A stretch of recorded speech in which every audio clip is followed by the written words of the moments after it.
Hello children, this day will be a very good day for you because you are going to learn new concepts from lesson current electricity.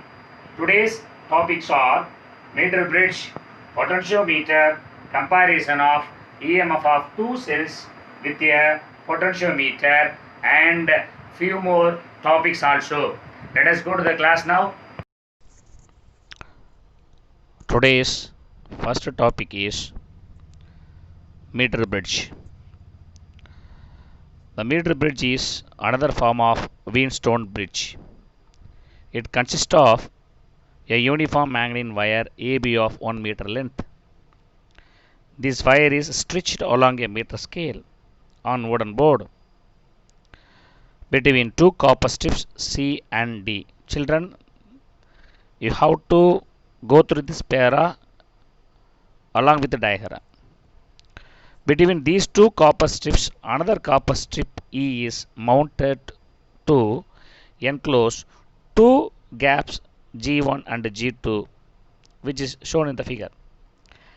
An unknown resistance P is connected in G1 and a standard resistance Q is connected in G2.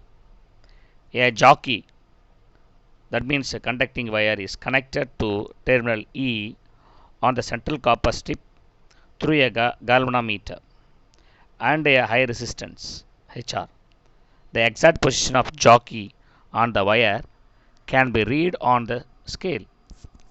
A Lagrange shell and a key are connected across the ends of the bridge wire. Children, this is the diagram. You can see clearly this diagram. This is exact diagram of meter bridge. Gap 1, gap 2, P and Q, C and D. C is one copper strips, D is another copper strips, AB is the manganese wire. You know the meter scale and everything given in the diagram. You can understand it. Now we move on mechanism. The position of jockey on the wire is adjusted so that the galvanometer shows zero deflection. Let the point be J. The lengths AJ and JP of the bridge wire now replace the resistance R and S of the Wheatstone bridge. Children, AJ and JB you can understand by seeing the diagram. And also you learned the previous video which is taken by Mr. Rajesh sir, who took Wheatstone bridge. Now come to that derivative. Then the derivative P by Q is equal to R by S. This is the derivative belongs to Wheatstone bridge is equal to R dash A dot R dash dot AJ by R dash dot JB, which is shown derivative 2.54. Now the next para. You have to understand that what is R dash. R dash is the resistance per unit length of the wire. Now P by Q is equal to R dash will be cancelled. P by Q is equal to AJ by JB is equal to L1 by L2. Now finally the unknown resistance P is equal to Q L1 by L2, which is given derivative 2.56. The bridge wire is salted at the ends of the copper strips. Children, listen here, very important. Due to imperfect contact, some resistance might be introduced at the contact. These are all called end resistance. This error can be eliminated. Now, if another set of readings are taken with P and Q interchanged and the average value of P is found, children, we can also find the resistivity of the material with help of meter bridge. To find the specific resistance of the material of the wire in the coil P, the radius r and the length of the wire is measured. If you know, or if you want to know specific resistance or resistivity of the material, we must measure radius and the length of the wire. The specific resistance or resistivity rho can be calculated using the relation resistance is equal to rho L by A. By rearranging the above equation, we get rho is equal to resistance A by L. If P is unknown resistance, equation 2.5 becomes rho is equal to P into pi r square by L. This is a required derivative to find the resistivity or specific resistance. Children, 2.25, if you solve this problem, you can understand clearly about the meter bridge. Try to solve it. Now another problem, that is another set of problem you have to solve. That problem is 2.26. Also solve, get more marks. I am frequently telling during the teaching, solved problem can be asked as a 1 mark and also for 2 mark. Now we move on potentiometer. What is meant by potentiometer? It's also an instrument. It is used for accurate measurement of potential difference, current and resistances. It consists of 10-meter long uniform wire of manganene or constantan stitched in parallel rows, each of 1 meter length, on a wooden board. The two free ends A and B are brought to the same side of the potentiometer and fixed to the copper strips with the binding screws. A meter scale is fixed parallel to the wire. Jockey is provided for making contact. Children, our textbook doesn't contain potentiometer diagram. Go on search in the net. You just type potentiometer. You can get the diagram with the color. You can understand the potentiometer.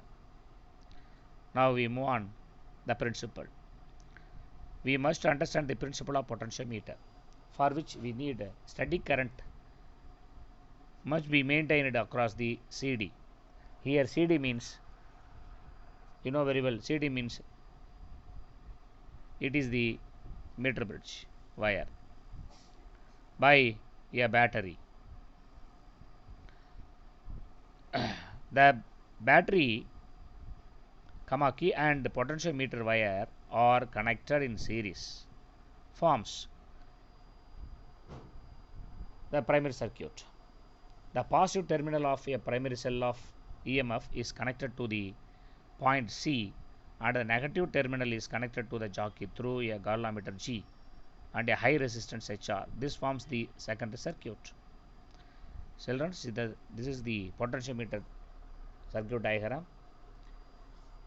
That is CD is the potentiometer, which has 10-meter long, 10-meter manganene wire or constantan divided into 10 segments, which is shown simply CD. I am wrongly mentioned that CD is the meter bridge. It is wrong. CD is the potentiometer. Try to understand it. Thank you. We move next. Let contact be made at the point J on the wire by jockey. If the potential difference across CJ is equal to the EMF of the cell, then no current will be flow through the galvanometer and it will show zero deflection. If galvanometer shows zero deflection, no current is flows. Then CJ is the balancing length L. The potential difference across CJ is equal to IRL, where I is the current flowing through the wire and R is the resistance per unit length of the wire. Here R is the resistance per unit length of the wire. You should understand that. Hence, psi is equal to IRL. Psi is EMF is equal to current into R, resistance into L, length of the wire.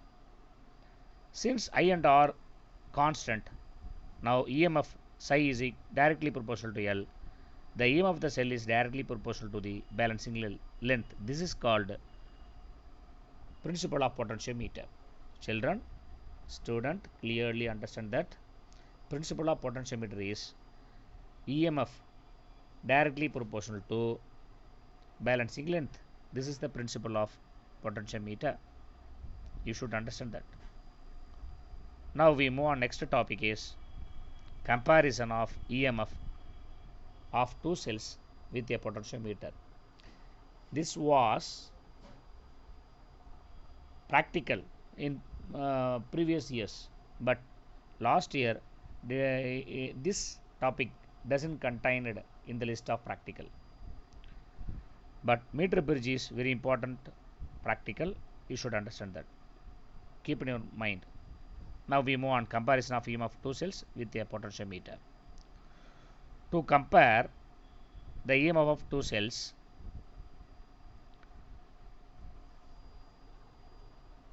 the circuit connections are made in the diagram. You should understand that diagram. Potentiometer wire CD is connected to battery BT and the key. Now we move on diagram. This is the, we come to diagram and then see that this is the diagram. This is the diagram. This diagram contain two circuits. One is primary, another one is secondary.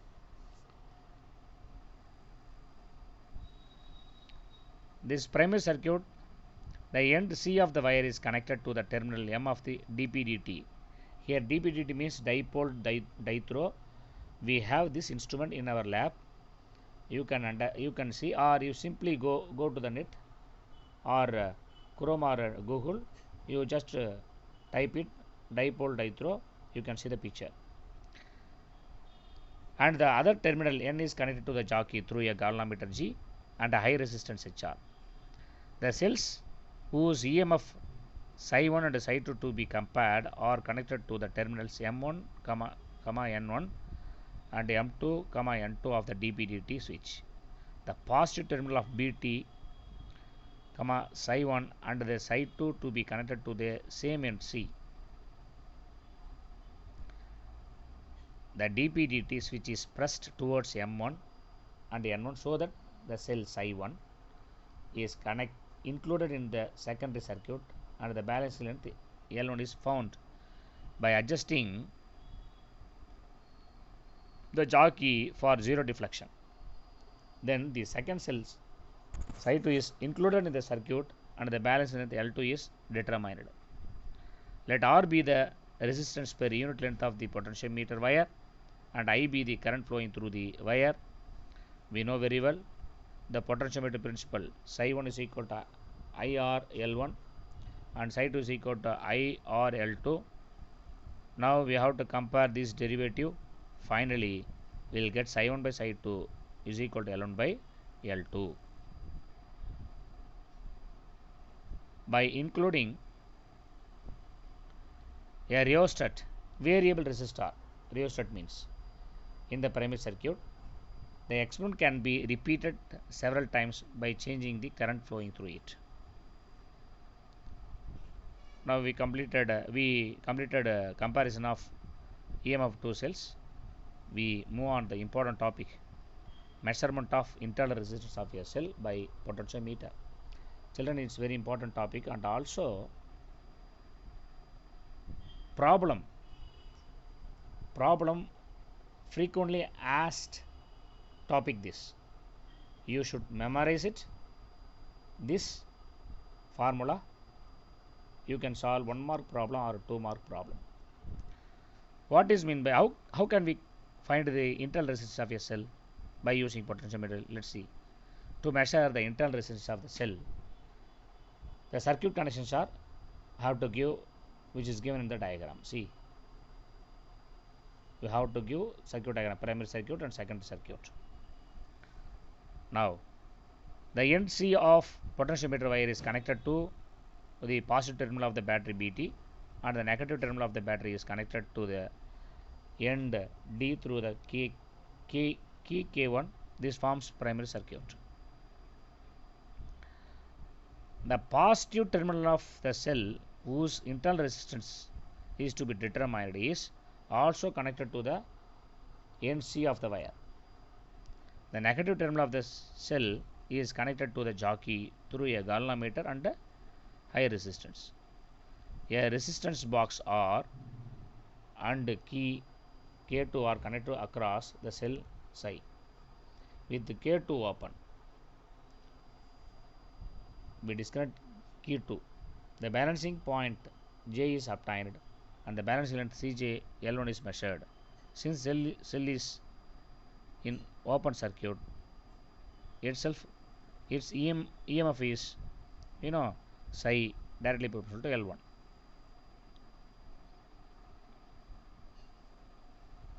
A suitable resistance, for example 10 ohm, is included in the resistance box and key K2 is closed.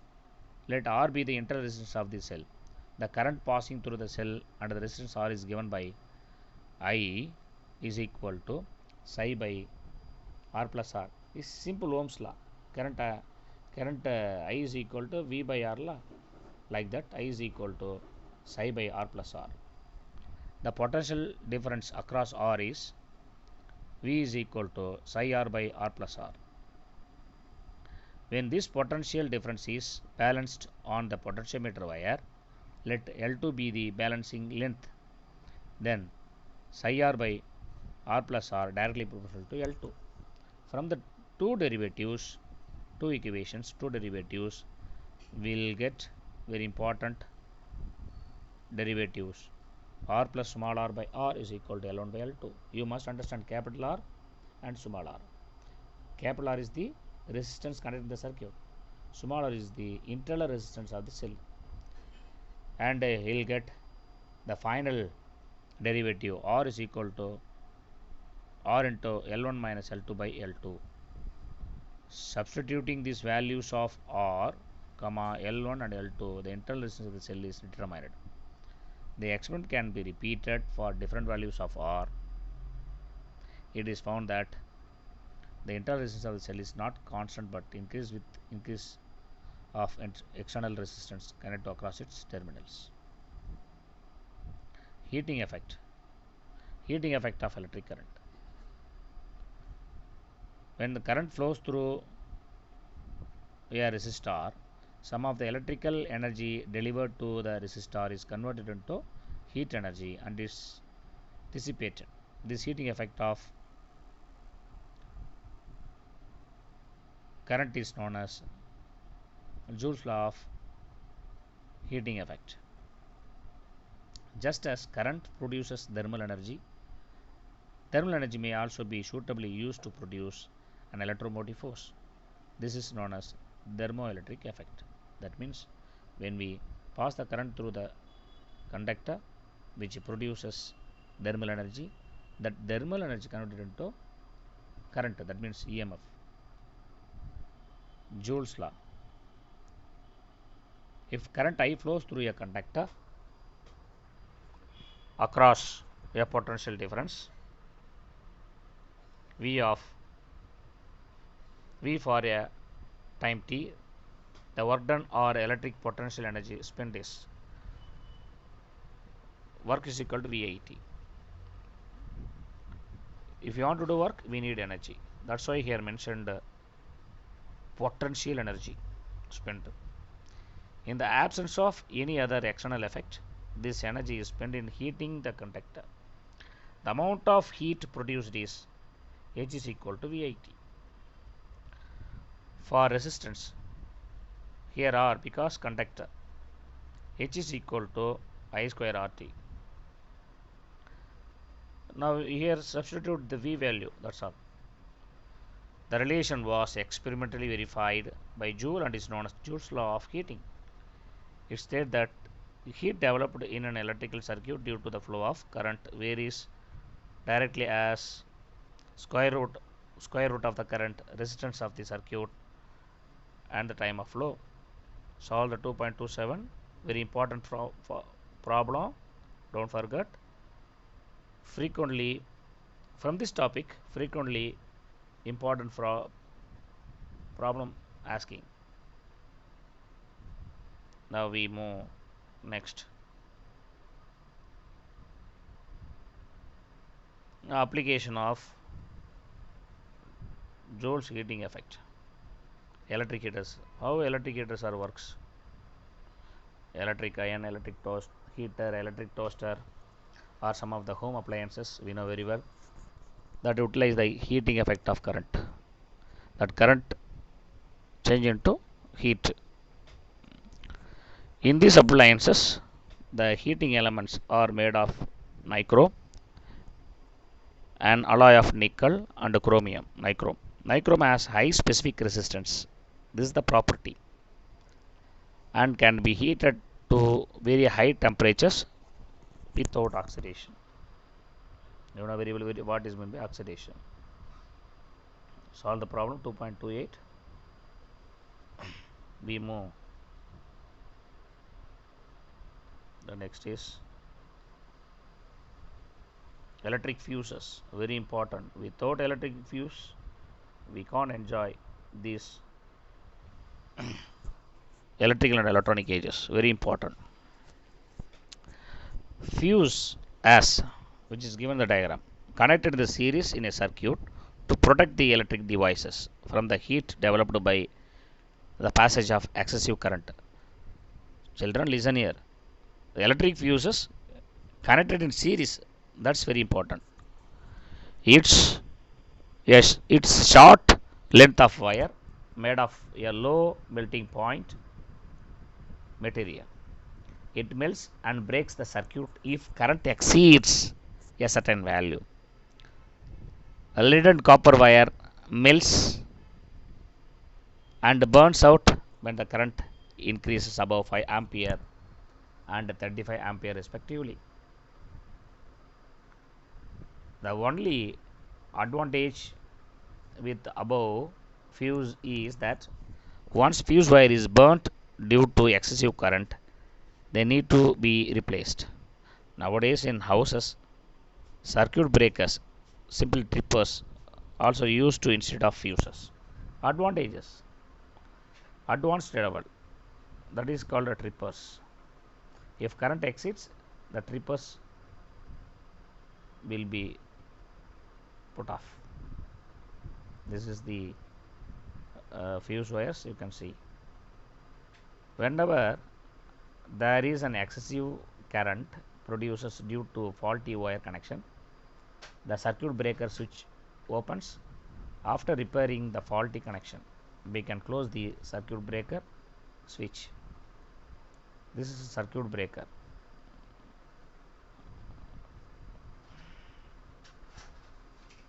Electric furnace. How it is works? Electric furnace are used to manufacture a large number of technologically important materials such as steel, silicon, carbide, quartz, gallium, arsenide to produce temperatures up to 1500 degrees Celsius. Molybdenum nichrome wire wound on a silica tube is used.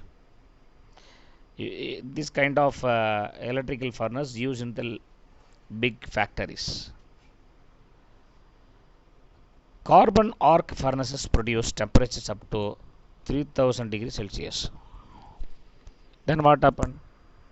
It's easily this amount of temperature easily makes the iron or steel somethings. Electrical lamp. Electrical lamp, you know well. Simply in Tamil it called gundu bulbu. It consists of a tungsten filament melting point 3380 degrees Celsius kept inside a glass bulb and heated to incandescence by current. Incandescent electric lamps only about 5% of the electrical energy it converted into light, and the rest is wasted as heat. Nowadays we are using that fluorescence tube instead of that is Tamil it's a gundu bulb. Electric discharge lamps, electric welding and electric arc also utilize the heating effect of current. This is a tungsten filament. You can see it. You know well, electric bulb, electric arc and electric welding. Now very important topic in the form of examination point of view, thermoelectric effect.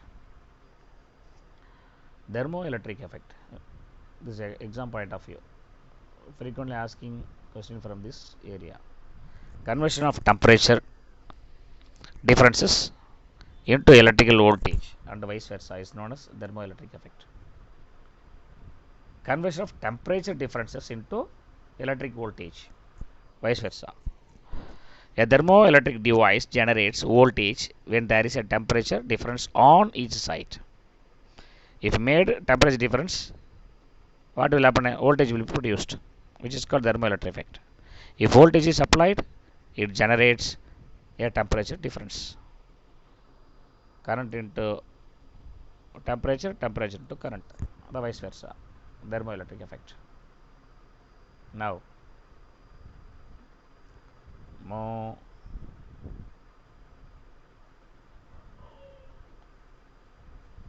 Seebeck, 2 more question. Seebeck effect. If you learn very well, you can answer it Seebeck effect. If you do not learn very well, you can see Manikandan effect. Beating. Seebeck discovered that in a closed circuit consisting of two different metals, when the junctions are maintained at different temperatures, an EMF, that means potential difference, is developed. The current that flows due to the EMF developed is called thermoelectric current.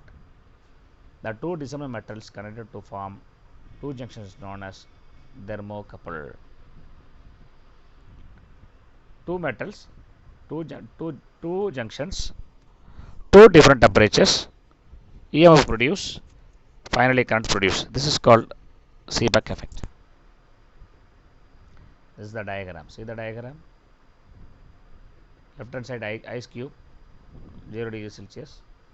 Right hand side temperatures, copper used and iron used, Fe used. And also there is connected a galvanometer, shows current produces. And also see that diagram. Hot junction, metal A, metal B, cold junction, V is given, potential difference. Seebeck effect. If the hot and cold junctions are interchanged, the direction of currents also reverse. So the Seebeck effect is reversible. One more question. This kind of one more questions are old one more question. Previous government examination. This kind of one more question nowadays, the coming examination, last 2 years I didn't ask. So I do not know. You should understand it. The magnitude of EMF developed in the thermocouple depends on, one more question, see that. The amount of EMF depends nature of the metals forming the couple. Second, temperature difference between the junction. Very important, these two. With these two, the magnitude of EMF is produced. Applications of Seebeck effect. Wherever the application, you should read clearly and memorize it. Seebeck effect is used in thermoelectric generators. Simply Seebeck generators. These thermoelectric generators are used in power plants to convert waste heat into electricity. B. Next. Second uses application. The effect is utilized in automobiles as automotive thermoelectric generators for increasing the fuel efficiency. Third one, Seebeck effect is used in thermocouples and thermopiles to measure the temperature difference between the two objects. Now, Peltier effect. Two more questions. Peltier effect. When an electric current is passed through a circuit of a thermocouple, heat is evolved at one junction and heat is absorbed at other junction. This is Peltier effect. See the diagram. See the diagram. Copper plus or minus battery, copper. A, blue shows, and iron. B, current flows from copper to iron. Junction A is cooled, junction B is heated. So now this, if battery is reversed, current flows from iron to copper. A is cooled and B is heated. See that. This is also reversed. Peltier effect is reversed. One more question. Hold one more questions. In the copper ferrous thermocouple, the junction C and B are maintained at the same temperature. Let a current from a battery flow through a thermocouple. At the junction A, where the current flows from C to Fe, heat is absorbed and the junction A becomes cold. At the junction B, where the current flows from Fe to Cu, heat is liberated and it is becomes hot. When the direction of current reversed, junction A is become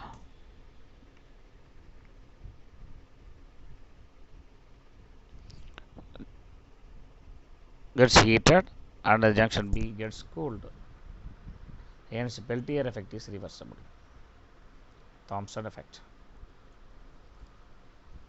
Thomson showed that if 2 points in a conductor are at the different temperatures, the density of electrons at these points will differ, and as a result, the potential difference is created between these points.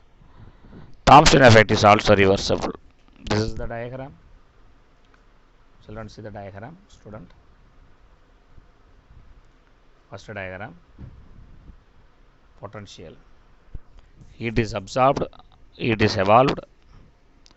Current flows from A to B through C. And what is happening? Second diagram, potential. The same. What is happening? The current depending upon the material. First diagram shown copper rod or copper bar. Second diagram is iron bar. What is given in the theory? See, just current is passed through copper bar AB, which is heated at the middle point C. The point C will be at higher potential.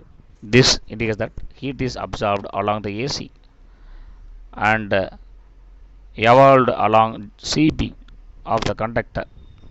Thus, heat is transferred due to the current flow in the direction of current. It is called positive Thomson effect. Similar effect is observed in the metal like silver, zinc, and cadmium. One more question. When the copper bar is replaced by iron bar, heat is evolved along CA and absorbed along BC. Thus, heat is transferred due to the current flow in the direction opposite to the direction of current. It is called negative Thomson effect. Similar effect is observed in the metals like platinum, nickel, cobalt, and mercury. Now, we come to examination point of view. That is Thomson effect. May ask 2 mark and 1 mark. Clearly go through it and memorize it. The material can be asked as 1 mark question. That means which among the following is not